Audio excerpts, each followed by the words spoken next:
Hello বন্ধুরা, আশা করি তোমরা সবাই ভালো আছো, সুস্থ আছো। এখন আরেকটা নতুন ভিডিও নিয়ে চলে এসেছি। এই ভিডিওতে ইন্ডিয়ান সিনেমা সংক্রান্ত বেশ কিছু আপডেট দেবো।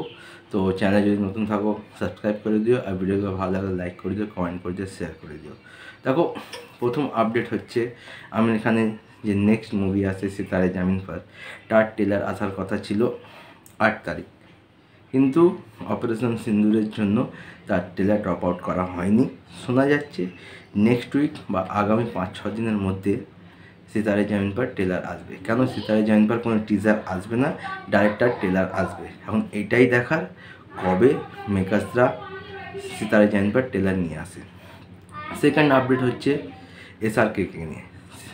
এসআরকে ডেবিউ ফিল্ম দিওয়ানা, সেই মুভি সিকুয়াল আসতে চলেছে।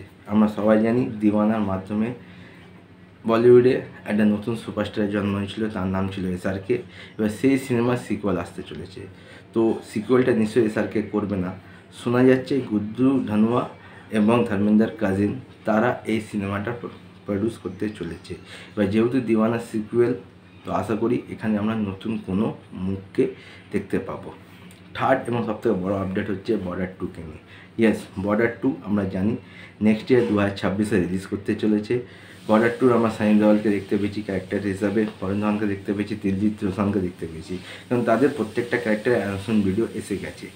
এবার শোনা যাচ্ছে বর্ডার সিনেমার যে সং ছিল সন্দেশে আতে হ্যায়, যেটা প্রত্যেকটা ভারতবাসীর হৃদয়ের মধ্যে গেঁথে আছে, সেই সংটাকে আমরা বর্ডার 2-তে আবার দেখতে পাবো বা শুনতে পাবো।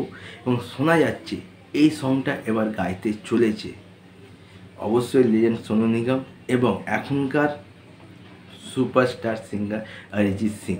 মানে সোনু নিগম এবং অরিজিৎ সিং এই দুজনের গলায় সন্দেশে আতে হ্যায় এই সংটা আবার আমরা শুনতে পাবো।